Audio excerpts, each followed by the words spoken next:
Исәнмесез, эфирдә аңлалыклар вакыты, студияда Лина Хәсәншина. Дәүләт автоинспекциясе профилактик чараларны уздырып кына тора. Грек-Рим көрәше буенча Россия беренчелегенең тантаналы ачылышы узды.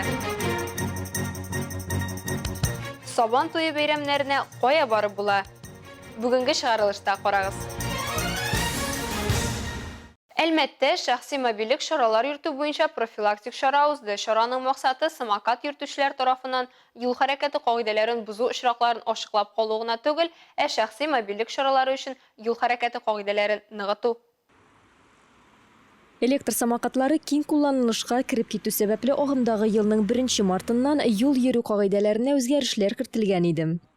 Если ребенок младше 7 лет, то передвигаться на ним можно только в сопровождении взрослых и только по тротуарам, пешеходным, велосипедным и велопешеходным дорожках на стороне для движения пешеходов, а также в пределах пешеходных зон. Бала 7-дән 14 яшькә икән шәхси мобильлек чарасында хәрәкәт итүгә карата шул ук таләпләр тик кагыйдәләр янында олылар булырга тиешлеген искәртми. Шәхси мобильлек чарасы белән идарә итүчегә 14 яшьтән күбрәк булса, ул велосипед һәм велоҗәяүле юлларыннан хәрәкәт итә ала. Шунысы мөһим, бу күңел ачу түгел, истәмә хәрәкәт итү мөмкинлеге булып чыкты. Шуңа да җаваплы алымны үз эшенә ала. Электр самокатының уңай якларына күз йому да мөмкин түгел. 2 ел самокат белән кулланучы Марсель Сабитов та моны раслый. Все стоят в пробках, а я вот еду куда-то, домой с работы, там, или еще куда, так вот. А сейчас классно придумали то, что есть самокаты в городе. Когда едешь невнимательно, самоуверенность едешь, можно так влететь. Из угла кто-нибудь выскочит, ребенок выскочит, и все, вот. Нужно быть постоянно бдительным уж. Юхиди хезмәткәрләре әйтүенчә, иң еш очрый торган бозу җәяүлеләр күчү урыннан самокаттан төшмигенә үтү. Шунсы сөендерә, самокатчыларның яше дә, олысы да мөһим кагыйдәләр белән таныш. Тоже вдвоем нельзя кататься. Выше 25 км в час не разрешается по дорогу. Тоже шлем, наверное. Юхиди инспекторлары профилактик әңгәмәләр үткәрде һәм юл хәрәкәте кагыйдәләрен үтәү кирәклеге турында мәгълүмат бирүче беләшмәләр таратты. Если уже это электрический самокат собственный, который более 250 Вт, на него уже нужна будет категория М, мопедная. Там уже 7.1 будет, потому что у вас, наверное, не у каждого есть это. И также будет оформляться, если у вас права есть или нет прав, там уже будет составляться административный материал. Так, держите пометку. Кайсы бер электр самокатларның тизлеге сәгатенә 90 км/га да җитәргә мөмкин. Шуңа да шикләнүчән кулланучыга тизлекне арттырмау хәерлерәк. Агымдагы ел башыннан Әлмәт районы территориясендә самокатлар идарәчесе тарафыннан 2 юл транспорт хәрәкәте булган, аларда 2 кеше тән җәрәхәтләре алган. Профилактик чара нәтиҗәсендә әллә юхиди хезмәткәрләрен күреп, әллә чынлап торып законнарны өйрәнгәнгә юл кагыйдәләрен бозу очрагы теркәлмәде. Шуны истә тоту кирәк, бары тик юлда игътибарлы булу гына үзегезнең һәм башка юл хәрәкәтендә катнашучыларның гомерләрен саклап кала ала. Лейсан Галиева, Эдуард Калинкин, яңалыклар вакыты, Луч Әлмәт телекомпаниясе. 24 яшькә кадәрге иң көчле Россия көрәшчеләрен җыйган Россия беренчелеге дәвам итә. Кичә калабызның юбилейный спорт сараенда ярышларның ачылышы узды.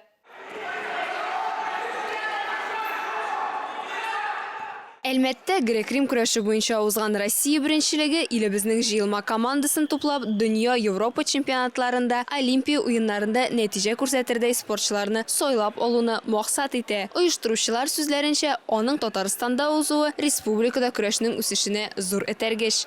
Bu yarışlar birinci mərtəbə bizning Əlmət şəhərində uza. Çünki nigə digəndə Əlmət şəhərinin əyrək көрәшчеләре алар инде элек-электән bu sport türü boyunca aldığım orunlarda alar bizim respublikamızın körəş üsüşünə bizlərlə zor ilişkirtkən regionların bir seri bətəsi kilə indi. Ondan sonra bu yarışlarını әзерләгәндә дә алар бик ныклап әзерләнделәр. Ярышларның тантаналы ачылышында иң беренче булып Әлмәт районы башлыгы Тимур Нагуманов чыгыш ясады. Ул калабызда яхшы һәм заманча спорт инфраструктурасы булуны билгеләп узды. Район башлыгы илкүләм ярышлар калабызның спорт сарае аренасында узу Әлмәт өчен зур дәрәҗә икәнне белдерде һәм оештыручыларга рәхмәтләрен җиткерде. Тимур Нагуманов кунакларга һәм мондый ярышларга һәрвакыт шат булу турында да белдерде. Сегодня у нас чемпионов и заслуженных мастеров спорта, и мастеров спорта. Квадратный метр тут, наверное, просто зашкаливает. Вот с каждым, с кем не общаешься, не здороваешься, все выдающиеся спортсмены, действительно, очень с крутыми результатами. Татарстан Республикасы спорт министрының бірінші урынбасары Халил Шайхетдинов оештыру дәрәҗәсен югары бәяләде һәм әлмәт спортчылары киләчәктә грек-рим стилендәге көрәш буенча Олимпия уеннары чемпионнары булу хыялы белән бүлеште. Bizning Әлмәтне яхшы беләбез. Монда безнең хоккей, yüzü, бүтән спорт төрләре алга киткән. Әле менә бу атнаны Россия буенча триатлон ярышлары була. Инде менә мондый көрәш бәйгесе үткәрелү ул чираклы түгел. Чөнки Әлмәт көрәшләре соңгы елларда үзләрен грек-рим стиле көрәше буенча танытып киләләр. Грек-рим көрәше буенча 24 яшькәчә юниорлар арасында узган Россия беренчелегенең ачылыш тантанасында чыгыш ясаган һәркем калабызның матурлыгын, кешеләрнең кунакчылыгын билгеләп китте. Грек-рим көрәше буенча узучы Россия беренчелегендә катнашучылар һәм тамашачылар бөтен дөньяга танылган спортчылар, шулай ук Олимпия уеннары җиңүчеләре белән дә аралаша алды.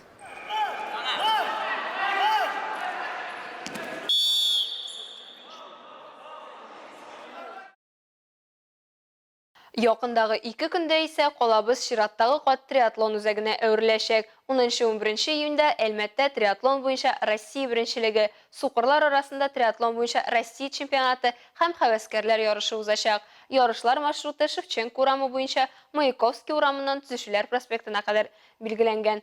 10 июньдә 6 сәгатьтән 18 сәгатькә кадәр, 11 июньдә 6 сәгатьтән 15 сәгатькә кадәр Шевченко урамына автомобильләрдә керү тыелачак.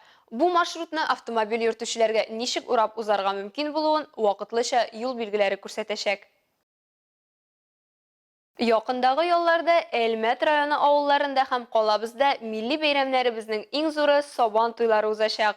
10 июньдә бәйрәм Елхавой һәм Түбән Абдул, Миңлебай, Югары Мактама, Кишүшат, Яңа Нәдердә, Яңа Кәшердә һәм тагын кайбер башка татар авылларында гөрләячәк. 11 июнь көнне Үзәк мәйданында калабыз халкы һәм кунаклары бәйрәм итәчәк. Быелгы программа хакында тулырак алдагы материалда. Быел да Үзәк мәйданда Сабантуй күрке булган милли көрәш буенча ярышлар рәсми чарага кадәр үк сәгать 9-да башлана. Ә баш батырны ачыклый торган финал ярышлары рәсми ачылыштан соң Үзәк мәйданда 11 сәгатьтә башланачак. Сәгать 10-да мәйдан территориясендә бәхет гореф-гадәтләрдә исемле интерактив осталар күргәзмәсе эшли башлаячак. Шунда ук төрле уеннар, мастер-класслар булачак. Биредә һөнәрчеләр шәһәрчегә әкиятләр аланы, милли бизәкләр бәхетле булачак. Үткәнгә сәяхәт исеме астында берләштерелгән тематик мәйданчыклар эшли. Бәйрәмнең тантаналы өлеше Үзәк мәйданда 11 сәгатьтә башлана. Биредә авыл хуҗалыгы алдынгыларын бүләкләү тантанасы булачак. Аны концерт программасы дәвам итәчәк. Мәйданда күңел ачу чаралары бер юлы берничә мәйданчыкта планлаштырылган. Ул һәр вакыттагыча күп төрле һәм кызыклы булыр дип көтелә. Югарыдарак урнашкан мәйданда батутларда атынырга мөмкин булачак сәүдә рәтләре эшләячәк. Традицион ат чабышлары 12 сәгатьтә башлана. Сабантуй мәйданында иртәнге сәгать 8-дән сәгать 4-кә кадәр махсус автобуслар йөриячәк. Беренче маршрут тукталышы шәһәр хәрби комиссариатыннан башлап Фәхретдин Ленин урамы аша Панорама сәүдә үзәге тукталышыннан Төзүчеләр проспекты буенча Бигәш урамын үз эченә ала ипподромга илтә һәм кире юнәлештә. Икенче маршрут Панорама тукталышыннан башланып Төзүчеләр проспекты аша Бигәш урамы буйлап ипподромга чаклы барачак. Кире юнәлештә исә ипподромнан Бигәш урамы буйлап Төзүчеләр проспектына күчәчәк, аннан Ленин урамыннан Западный сәүдә үзәгенә чаклы барачак. Ознакайда күркәм хезмәт һәм тормыш юлы үткән өлкән яшьтәгеләрне җитәкчелек тарафыннан тәбрикләү традициясе яшәп килә. Шундый хөрмәт үзенең 90 яшын каршы алучы Галия апа Усмановага да күрсәтелде. Ознакай Нуры мәчетендә юбилярны котларга район башкарма комитеты җитәкчесенең социаль мәсьәләләр буенча урынбасары Дамир Гыйләҗев, Галия апаның тормыш иптәше, балалары, якыннары җыйналды. Бала чагы авыр елларга туры килә Галия апаның. 5 бала бик иртә ятим калалар алар. Ачысын да, төшесен дә татырга туры килә. Сугыш елларында тудым мин. 50 елны эшли башладым, әти-әни үлгәч. 5 бала калдык, бер кыз бала. Иң авыр елларда яшәдек. Тормыш иптәше Дамир абый белән гомер көзенә парлашып керәләр алар. Тату гаилә булып яшәүләренә быел 60 ел тула. Нормально яшәдек, гомер буена 2 яшәдек. 3 бала үсте, бакчалар тоттык, аларны карадык. Теләкләр шул тату гына гомер итәргә инде калган якты. Очрашу хәзрәтнең вәгазы белән башланып китте. Bu dünya medresesine Allah okuduşu bulup gelgen siyikli Peygamberimiz Muhammed Mustafa sallallahu aleyhi ve sellem'e selamlarımız irsin. Esselamu aleyküm ve rahmetullahi ve berekatuh. Юбилярны район башкарма комитеты җитәкчесенең социаль мәсьәләләр буенча урынбасары Дамир Гыйләҗев котлап, бүләкләр тапшырды. İkinizni de ben şu юбилей bilen çin ko'nglimdan rayon yetakchiligi ismidan qutlayım. Xudoy taolo bergan umrni motor etib, rahat etib, shukrona qilib, shodlikda, rahatda hali kechirgan nasib bo'lsin. Галия Усманова хөрмәтенә барлык туганнары теләкләренең иң изгесен теләделәр. Балалары, киленнәре рәхмәт сүзләрен җиткерде. Яхшы кешендә. Менә без аларны үрнәк алабыз. Ул менә тыныч кына утыра алмый, постоянно җигреп йөри. Без моңа карап, үзебез дә шуларга тырышабыз шундай буларга. Үрнәк алабыз. Безнең биянай дип әйтергә авызыбызда ачылмый әни ул. 30 ел буена бер каршы сүз әйтмәде, бер авыр сүз әйтмәде. Гел миңа иптәш, шын әни булып торды. Балаларыбызга һәр вакыт ачык йөзле, ишекләре һәр вакыт ачык булды. Безне гел яхшылыкка гына өйрәтте, балаларны тәрбияләргә ничек. Ярдәм кулларын гел сузып кына тордылар. Шуңа күрә безнең биянай иң яхшы биянай, иң яхшы әни дияргә чын күңелдән әйтәм. Галия апа Усманова бүген балаларына кирәк булып, туганнарына терәк булып, 5 оныгы, бер оныкчыгының яраткан әбисе булып, тормыш иптәше Дамир абый белән тигезлектә бәхет чәен бергәләп эчәләр. Илмира Шәрифуллина, Рөстәм Әкбаров, Яңалыклар вакыты, Луч, Әлмәт телекомпаниясе. Әби бабаларыбыз, үткәнебезнең тере шаһитлары, безнең бурыч аларның тормыш тәҗрибәсен өйрәнеп калу, бигрәк тә бу милли мирасыбызга кагыла. Чуваш Сәрәне авылында буыннар алмашы мәсьәләсенә тиешле игътибар бирелә. Биредә улысыннан кечесенә кадәр үз традицияләрен саклау юнәлешендә эшли. Валентина Ивановна Федорова тумышы белән Ширмешан районыннан 50 ел элек кияүгә чыгып, Чуваш Сәрәне авылында төпләнеп калган. Колхозда эшләп лаеклы ялга чыккан тормыш иптәше Илья Михайлович белән 3 бала тәрбияләп үстергәннәр. Я в своей жизни на 13 лошадях работала. Разные лошади бывают. Есть управляться можно, но некоторые, такие упрямые бывают лошади, тоже как и люди. Я очень любила скотины.